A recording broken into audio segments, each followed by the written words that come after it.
제 이름은 박지은, 31살입니다. 결혼한 지 2년이 됐어요. 남편 민수는 좋은 사람이지만 지방 근무가 많아서 한 달에 절반 이상은 집을 비웁니다. 그래서 시어머니와 둘만 있는 시간이 많아요. 시어머니는 68살, 동네에서 30년 넘게 반찬 가게를 운영하고 계세요. 새벽 5시부터 밤 9시까지 쉬지 않고 일하시는 정말 부지런한 분이에요. 하지만 저와는 생각이 너무 달라요. 지은아, 또 늦었네. 오늘도 시어머니의 첫 마디는 이거였어요. 시계를 보니 저녁 7시. 디자인 회사에서 야근을 하고 온 거였는데. 죄송해요, 어머니. 프로젝트 마감이 내일이어서. 시집 온 여자는 집안의 불을 꺼뜨리면 안 돼. 그게 얼마나 중요한 건지 알아? 시어머니가 자주 하시는 말이었어요. 집안의 불을 꺼뜨리면 안 된다. 처음엔 무슨 뜻인지 몰랐는데 결국 집안일을 우선시하라는 뜻이더라고요. 저녁 준비 못해서 죄송해요. 바로 할게요. 이미 내가 다 했어. 내가 올 때까지 기다릴 수는 없잖아. 가슴이 답답했어요. 미안하기도 하고 억울하기도 하고. 저는 대학에서 패션 디자인을 전공했어요. 졸업 후 작은 디자인 회사에 취직해서 2년째 일하고 있어요. 비록 월급은 많지 않지만 제가 그린 디자인이 옷이 되어 사람들이 입는 걸 보면 정말 뿌듯해요. 하지만 시어머니는 제 일을 못마땅해 하세요. 요즘 젊은 것들은 다 밖에서 일한다고 난리야. 집안 살림은 누가 해? 어머니, 제가 퇴근하고 와서 다 하잖아요. 그게 제대로 하는 거야? 아침에 나가면 밤에 들어오고.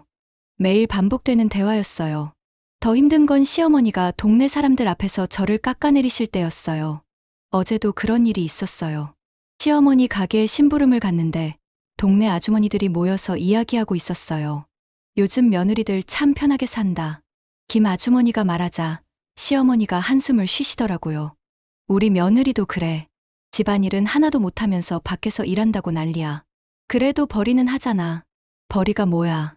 용돈이지, 용돈. 집안 살림보다 중요한 게 어디 있어? 그 자리에 제가 있다는 걸 뻔히 알면서도 그런 말씀을 하시더라고요. 정말 부끄러웠어요. 남편한테 하소연해도 별로 도움이 안 됐어요. 여보, 어머니가 너무 심하셔. 맨날 잔소리만 하시고 동네 사람들 앞에서 날 망신까지 주시고. 미안해, 지은아. 어머니가 좀 보수적이시긴 한데 나쁜 뜻은 아니야. 그럼 어떡해? 나도 한계가 있어. 좀만 참아줘. 내가 어머니한테 말씀드릴게. 하지만 달라지는 건 없었어요. 오히려 시어머니는 제가 남편한테 일렀다며 더 차갑게 대하시더라고요. 내가 민수한테 뭐라고 했지? 별 말씀 안 했는데요. 그럼 왜 아들이 나한테 엄마, 지은이 좀 이해해주세요라고 하겠어? 그냥 힘들다고만 했어요. 힘들어. 밥 해주고 빨래 해주는 시어머니가 있는데 뭐가 힘들어? 할 말이 없었어요. 그런데 일주일 전 예상치 못한 일이 벌어졌어요. 시어머니가 몸살을 심하게 앓으셔서 병원에 입원하게 된 거예요. 그래서 제가 며칠 동안 가게 일을 도와드리게 됐어요. 지은아, 창고에서 양념통 좀 가져와줘. 창고는 가게 뒤쪽에 있는 작은 공간이었어요. 각종 재료와 그릇들이 가득한 곳이었죠. 양념통을 찾다가 구석진 선반 위에서 낡은 종이봉투를 발견했어요. 뭔가 궁금해서 살짝 열어봤는데 그 안에 오래된 스케치북이 들어있더라고요. 이게 뭐지? 스케치북을 펼쳐보는 순간 정말 깜짝 놀랐어요. 옷 디자인 도안이 가득했거든요. 그것도 정말 세련된 디자인들이요. 원피스, 블라우스, 스커트. 지금 봐도 전혀 촌스럽지 않은 멋진 디자인들이었어요.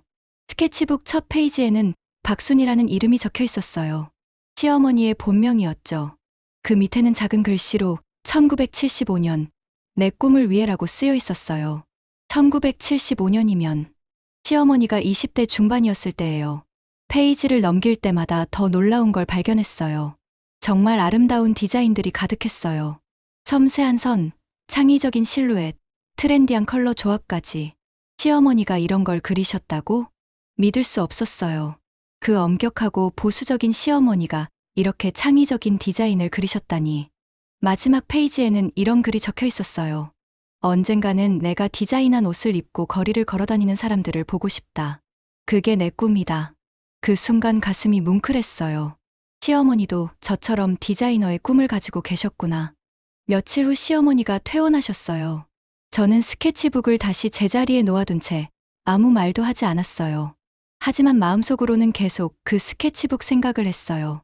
시어머니가 저를 보는 눈빛이 왜 그렇게 복잡했는지 이제 알 것 같았어요. 집안의 불을 꺼뜨리면 안 된다는 말의 진짜 의미도 짐작이 됐고요. 본인이 꿈을 포기하고 가정을 지켜야 했던 경험 때문에 저에게도 똑같기를 바라시는 거겠죠. 하지만 이해는 됐지만 받아들이기는 어려웠어요. 며칠 후 회사에서 좋은 소식이 있었어요. 지은 씨, 신인 디자이너 공모전에 출품해보는 게 어때요? 팀장님이 제게 제안하셨어요. 정말요? 응. 지은 씨 디자인 감각이 좋으니까 한번 도전해봐. 정말 기뻤어요. 대학 때부터 꿈꿔왔던 공모전이었거든요. 하지만 집에 와서 시어머니께 말씀드렸을 때 공모전, 그런 거에서 뭐 해? 상을 받으면 디자이너로 인정받을 수 있어요. 인정받아서 뭐 할 건데? 결혼한 여자가 그런 거에 매달려서는 안 돼. 하지만 어머니, 지은아, 너는 이 집 며느리야. 그걸 잊으면 안 돼. 결국 또 싸우게 됐어요. 그날 밤, 저는 시어머니의 스케치북 생각을 하며 잠들었어요. 시어머니도 한때는 꿈이 있으셨는데, 다음 날부터 공모전 준비를 시작했어요. 회사 일을 마치고 집에 와서 밤늦게까지 디자인을 했어요. 시어머니는 제가 밤늦게까지 뭔가를 하고 있다는 걸 아시면서도 뭐라고 하지 않으셨어요. 다만 차가운 시선으로 바라보실 뿐이었죠. 공모전 마감이 일주일 앞으로 다가왔을 때 큰일이 벌어졌어요. 친척들이 모이는 날이었는데 큰 고모부터 작은 고모, 시숙모까지 다 오셨어요. 지은이 어디 있어? 큰 고모가 물어보시자 시어머니가 대답하셨어요. 또 방에 박혀서 그림 그리고 있어. 그림? 응. 무슨 공모전에 낸다고 밤새 그림 그려. 큰 고모가 혀를 찼어요. 아이고, 결혼한 여자가 그런 걸 왜 해? 시숙모도 거들었어요. 요즘 며느리들은 다 그래. 시어머니 말 안 듣고 자기 좋을 대로만 해. 그 말을 들은 순간 정말 화가 났어요. 더 이상 참을 수 없었어요. 방에서 나와서 거실로 갔어요. 안녕하세요. 인사를 드렸지만 친척들의 시선이 차가웠어요. 큰 고모가 말했어요. 지은아, 넌 결혼한 여자야. 그림 그릴 시간에 시어머니 도와드려야지. 네, 도와드리고 있는데요. 도와드린다고? 밤마다 방에 박혀서 시어머니가 거들었어요. 내 말이 그 말이야. 며느리가 집안일보다 딴 걸 더 중요하게 여기면 어떡해. 그때 더 이상 참을 수 없었어요. 잠깐만요. 제가 큰 소리로 말했어요. 어머니, 정말 그렇게 생각하세요? 뭐, 제가 집안일을 소홀히 한다고 생각하세요? 지은아, 어른들 앞에서 목소리 높이면 어떡해. 시어머니가 당황하시는 게 보였지만 저는 멈출 수 없었어요. 어머니, 그럼 이것도 집안일을 소홀히 한 거였나요? 제가 방으로 가서 시어머니의 스케치북을 가져왔어요. 지은아, 그게 뭐야? 시어머니 얼굴이 하얗게 질렸어요. 이게 어머니가 젊으셨을 때 그리신 옷 디자인이에요. 스케치북을 펼쳐서 보여드렸어요. 1975년, 어머니도 저처럼 디자이너의 꿈이 있으셨잖아요. 친척들이 모두 놀라며 스케치북을 들여다봤어요. 어머, 순이야, 내가 이런 걸 그렸어? 큰 고모가 신기해하며 물어보셨어요. 시어머니는 아무 말도 못 하셨어요. 어머니, 여기 적혀 있잖아요. 언젠가는 내가 디자인한 옷을 입고 거리를 걸어다니는 사람들을 보고 싶다. 그게 내 꿈이다라고. 제 목소리가 떨렸어요. 어머니도 꿈이 있으셨는데 왜 저는 꿈을 포기해야 해요? 지은아. 시어머니의 눈에서 눈물이 흘렀어요. 저는 어머니를 이해해요. 어머니가 얼마나 많은 걸 포기하셨는지 알아요. 하지만 그렇다고 저까지 포기할 필요는 없잖아요. 나는, 시어머니가 떨리는 목소리로 말씀하셨어요. 나는 집안에 묶여서 살았어. 꿈도 다 포기하고 오직 가족만 생각하며 살았지. 네, 알아요. 그런데 너는 나처럼 살지 않았으면 했어. 네. 갑작스러운 고백에 저도 놀랐어요. 사실은 너를 보면 부러웠어. 자기가 하고 싶은 일을 할 수 있다는 게. 시어머니가 계속 울면서 말씀하셨어요. 하지만 동시에 화가 났어. 왜 너는 쉽게 할 수 있는지, 왜 나는 안 됐는지. 그제야 이해했어요. 시어머니가 저를 힘들게 하신 진짜 이유를. 어머니, 미안해, 지은아. 정말 미안해. 내가 못된 시어머니였구나. 친척들도 모두 조용했어요. 이런 시어머니의 모습을 처음 봤거든요. 어머니, 괜찮아요. 이제 함께 꿈을 이뤄봐요. 뭐, 어머니의 꿈도, 제 꿈도 함께 이뤄봐요. 그날 밤, 저와 시어머니는 오랫동안 이야기했어요. 시어머니는 1970년대에 디자이너가 되고 싶어 했지만 집안 형편 때문에 포기해야 했다고 하셨어요. 대신 장사를 배워서 가족을 부양하셨다고요. 그때는 여자가 꿈을 갖는다는 것 자체가 사치였어. 지금은 달라요, 어머니. 알아. 그래서 더 미안해. 너까지 내 처지로 만들려고 했으니까.